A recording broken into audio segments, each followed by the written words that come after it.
Hello friends, मेरा नाम नीतू शर्मा है और आज हम पढ़ने जा रहे हैं पर्सनैलिटी की ट्रेट थ्योरी की सीरीज़ में हमारी नेक्स्ट थ्योरी जो कि है बिग 5 मॉडल या जिसको हम कह सकते हैं ओशियन मॉडल ऑफ पर्सनैलिटी। तो स्टार्ट करते हैं, देखते हैं किसने दिया था ये। इससे पहले भी हम 3 टाइप की ट्रेट थ्योरी पढ़ चुके हैं। आइजेंक का पेन मॉडल हम पढ़ चुके हैं, अल्पोर्ट की थ्योरी पढ़ चुके हैं, ट्रेट टाइप ऑफ थ्योरी, और इसके बाद हमने नेक्स्ट पढ़ी थी कैटल्स की 16 PF थ्योरी। आज हम पढ़ने जा रहे हैं उसी सीरीज में हमारी नेक्स्ट थ्योरी जो कि है ओशियन मॉडल या बिग 5 मॉडल, जो कि दिया है एक ही बहुत ही रिनॉन्ड साइकोलॉजिस्ट जो कि पर्सनैलिटी के फील्ड में बहुत ही रिनॉल्ड साइकोलॉजिस्ट हैं, जिनका नाम है लुइस गोल्डबर्ग। बहुत ही प्रोमिनेंट रिसर्चर हैं अगर हम सिंपली पर्सनैलिटी के फील्ड की बात करते हैं। और इन्होंने क्या काम किया, देखिए, इनसे पहले कैटल ने अपना काम कंप्लीट किया था। कैटल ने जो मॉडल दिया था, कैटल ने जो थ्योरी दी थी, उसमें उन्होंने क्या किया था, पर्सनैलिटी के ट्रेट्स को 16 फैक्टर्स में डिवाइड किया था। ओके, 16 ब्रॉड फंडामेंटल फैक्टर्स में डिवाइड किया था। और उन्होंने ये बोला था कि अगर हम किसी की पर्सनैलिटी को एनालाइज करना चाहते हैं तो we have to look into these all these 16 aspects, और उसके बाद हम किसी की पर्सनैलिटी के बारे में एक ओवरव्यू हमें मिल सकता है। तो ये बहुत ही ग्राउंड ब्रेकिंग वर्क था रेमंड कैटल का, जिन्होंने क्या किया था कि किसी की कंप्लीट पर्सनैलिटी के लिए जो भी फैक्टर्स थे उनको 16 में उन्होंने कैटेगराइज किया था। उसके बाद इस मॉडल में जो गोल्डबर्ग ने मॉडल दिया, उन्होंने इस 16 वाली लिस्ट को भी और कट शॉर्ट करके उस लिस्ट को ये लेकर आ गए हैं कितने पर, 5 पर। यानी कि 5 प्राइमरी फंडामेंटल फैक्टर्स इन्होंने क्या किए हैं, 16 को 5 में कन्वर्ट कर दिया। और ये 5 फैक्टर अगर हम स्टडी करते हैं तो इनके अकॉर्डिंग हम किसी की पर्सनैलिटी को यानी कि उसके बारे में हम अच्छे से जान सकते हैं। अभी तक का ये बहुत ही अच्छा और वेल एक्सेप्टेड मॉडल है, बहुत ही प्रोमिनेंट मॉडल है, अभी तक वर्किंग मॉडल है जो कि यूज़ किया जाता है आज के टाइम में भी। ठीक है, देखिए, 2 चीज़ें हैं, एक हम टर्म यूज़ करते हैं फैक्टर और एक हम यूज़ करते हैं ट्रेट्स। तो ये जो फैक्टर है और एक जो ट्रेट है, कौन सी बड़ी है? अभी तक अगर आपने वीडियो देखी होगी तो आपको पता चल गया होगा कि जो फैक्टर है वो क्या है, ब्रॉड टर्म है, और जो ट्रेट्स हैं वो क्या है, थोड़ी छोटी टर्म है। यानी कि बहुत सारे डिफरेंट जो ट्रेट्स होते हैं वो मिलके क्या बनाते हैं, फैक्टर बनाते हैं। तो अगर हम 5 फैक्टर्स की बात कर रहे हैं, मीन्स हम 5 ब्रॉड कैटेगरीज की बात कर रहे हैं, और हर एक फैक्टर में बहुत सारे इंटर रिलेटेड कैरेक्टरिस्टिक या ट्रेट्स मिलेंगे। ठीक है, अब ये जो बिग 5 मॉडल है जिसको हम ओशियन मॉडल कह रहे हैं, ओशियन मॉडल क्यों बोला गया है इसको, कि ये जो ओशियन मॉडल में हर एक लेटर है, O, C, E, A और N, ईच लेटर जो है वो हर एक फैक्टर के फर्स्ट लेटर, ठीक है, यानी कि फर्स्ट लेटर के लिए एक्रोनिम है ये। ठीक है, तो ये जो 5 जो हमने जो पढ़े हैं फैक्टर, उनके लिए क्या है, ये ओशियन उसका एक्रोनिम है, या उसको कभी कभी हम क्या कहते हैं, कैनॉय। तो ओशियन या कैनॉय। बात करते हैं हम आगे, देखिए क्या है, एक एक के बारे में, एक एक फैक्टर के बारे में अच्छे से बात करेंगे।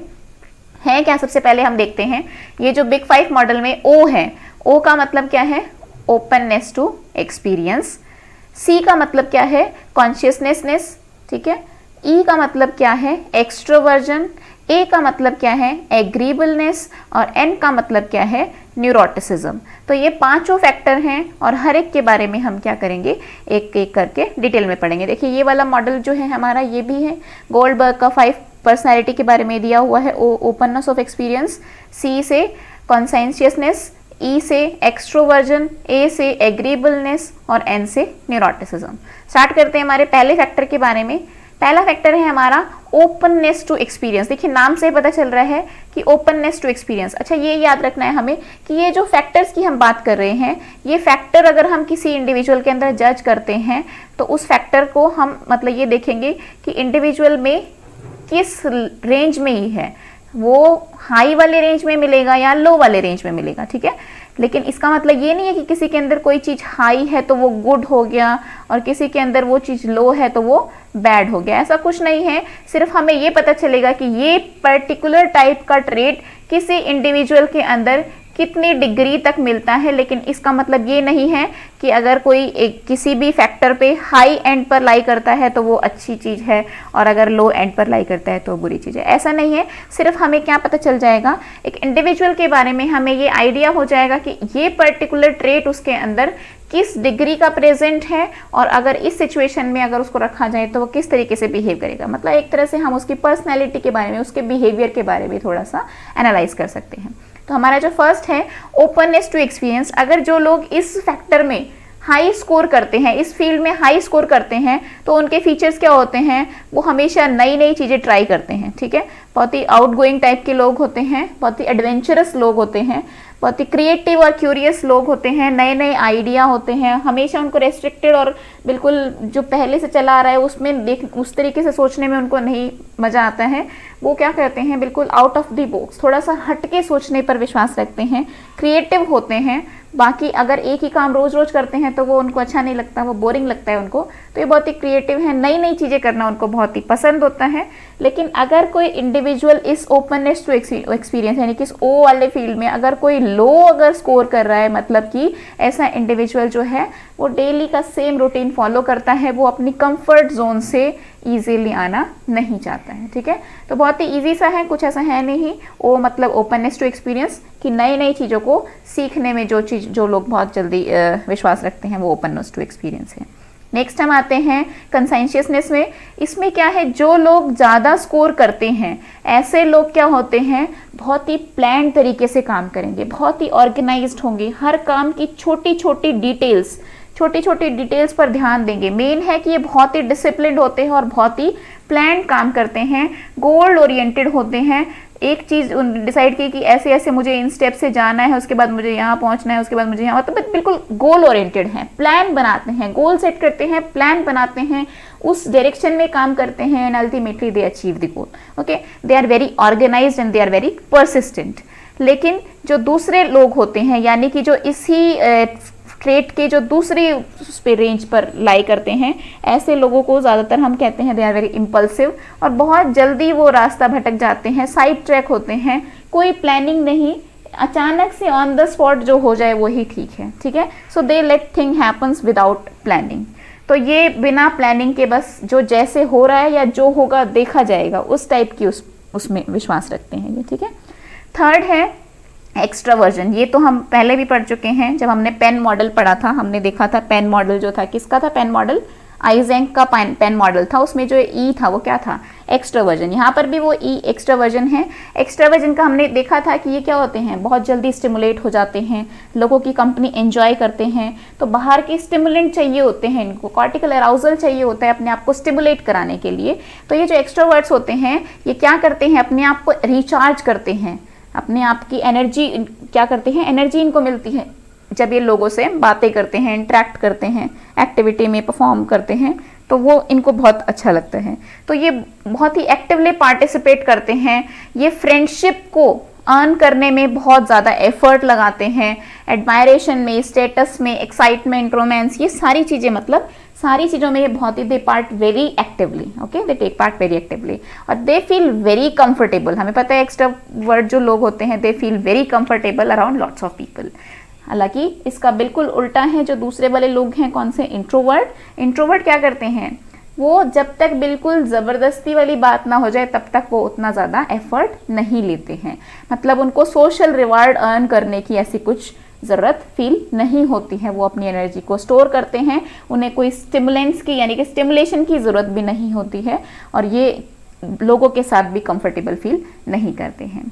नेक्स्ट हमारा फैक्टर है ए जो है एग्रीबलनेस। एग्रीबलनेस का मतलब क्या है, देखिए एग्रीबलनेस में क्या है, जो लोग ज़्यादा स्कोर करते हैं ऐसे लोग क्या करते हैं, लोगों के साथ चलने की कोशिश करते हैं, यानी कि दूसरों के साथ एग्री हो जाएंगे जल्दी से, तो औरों के साथ बहुत ही पेशेंटली काम करते हैं, रिलेशंस को मेंटेन रखने का काम होता है।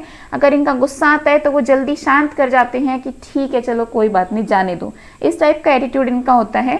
दूसरे की फीलिंग्स में को बहुत जल्दी एम्पैथाइज कर सकते हैं, और दूसरों को सर्व करने में और उनका ध्यान रखने में उनको बहुत ही अच्छा लगता है, ठीक है। जबकि जो दूसरे वाले हैं जो इसमें लो स्कोर करते हैं, ऐसे लोग लेस एम्पैथेटिक होते हैं, लेस एम्पैथी इनको होती है, और ये अपने आप को दूसरों से पहले रखते हैं। जबकि ये वाले लोग जो होते हैं ये सर्व सहमति में कि और लोग के साथ चल रहे हैं, ठीक है चलो, अरे सब इसमें सबका भला है तो ठीक है, इस बात के लिए ये राजी हो जाते हैं। तो इस तरह के लोग हैं ये, ओके।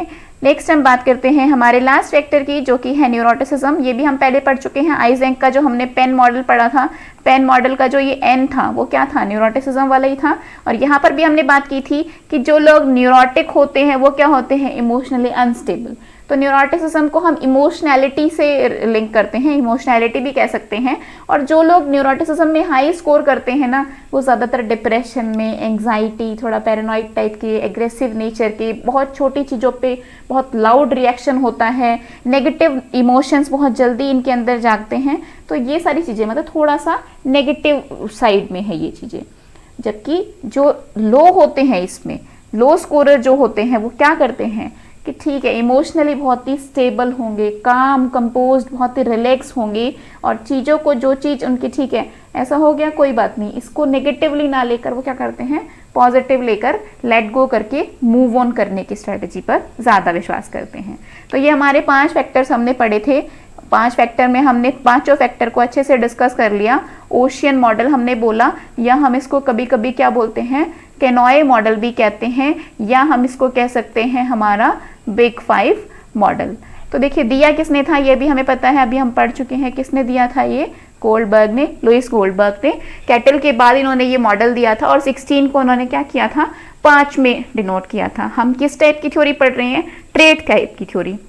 और इस टाइप की पर्सनैलिटी थ्योरी में हम क्या कहते हैं कि किसी इंडिविजुअल को अगर हमें जज करना है तो हमें उसकी पर्सनैलिटी के कुछ एस्पेक्ट्स देखने होंगे, डिफरेंट फैक्टर्स या डिफरेंट ट्रेट्स के बारे में अगर हम उसको देखें कि उस पर्टिकुलर ट्रेट में वो कहाँ लाई कर रहा है, तो हम उसकी पर्सनैलिटी को थोड़ा सा एनालाइज कर सकते हैं, और उसके अकॉर्डिंग हम उसकी क्या कर सकते हैं, काउंसलिंग कर सकते हैं, यानी कि उसको फर्दर भी ये चीज़ें हेल्प करती हैं। ठीक है, इससे पहले हम जो भी पढ़ चुके हैं, आइजेंक की थ्योरी हम पढ़ चुके हैं, आलपोर्ट की थ्योरी पढ़ चुके हैं, उसके बाद हमने पढ़ी है कैटल की थ्योरी, और ये हमारी ट्रेड थ्योरी में लास्ट है जो कि हमारा क्या है, गोल्डबर्ग का बिग 5 मॉडल या ओशियन मॉडल। और हाँ, एक बात ज़रूर हमें याद रखनी है कि अगर हम किसी फैक्टर में बहुत ही हाई स्कोर करते हैं या बहुत ही लो स्कोर करते हैं, इसका मतलब ये नहीं है कि जो हाई स्कोर कर रहे हैं वो क्या है, अच्छी चीज़ है, और जो लो स्कोर कर रहे हैं वो बुरी चीज़ है। नहीं, बिल्कुल ऐसा नहीं है। सिर्फ हमें इससे क्या होगा, एक आइडिया हो जाएगा कि हाँ, ये अगर पर्टिकुलर ट्रेट है तो इस पर्टिकुलर ट्रेट का इतना कुछ डिग्री इस इंडिविजुअल के अंदर प्रेजेंट है और इतना कम प्रेजेंट है। ठीक है, तो ऐसा कुछ नहीं है कि किसी ट्रेट में कोई लो स्कोर कर रहा है तो अच्छी बात है, या हाई स्कोर कर रहा है तो अच्छी बात है, ऐसे लिंक नहीं है। सिर्फ हमें उसकी पर्सनैलिटी के कुछ एस्पेक्ट्स के बारे में पता चलेगा, उसके कुछ बिहेवियर के बारे में हम एनालाइज कर सकते हैं। तो ये था हमारा आज का टॉपिक, गोल्डबर्ग का बिग 5 मॉडल। आई होप आपको समझ आया होगा, एंजॉय भी किया होगा। तो अगर आपको वीडियो पसंद आई है तो please like, share and subscribe कीजिए। Thank you so much.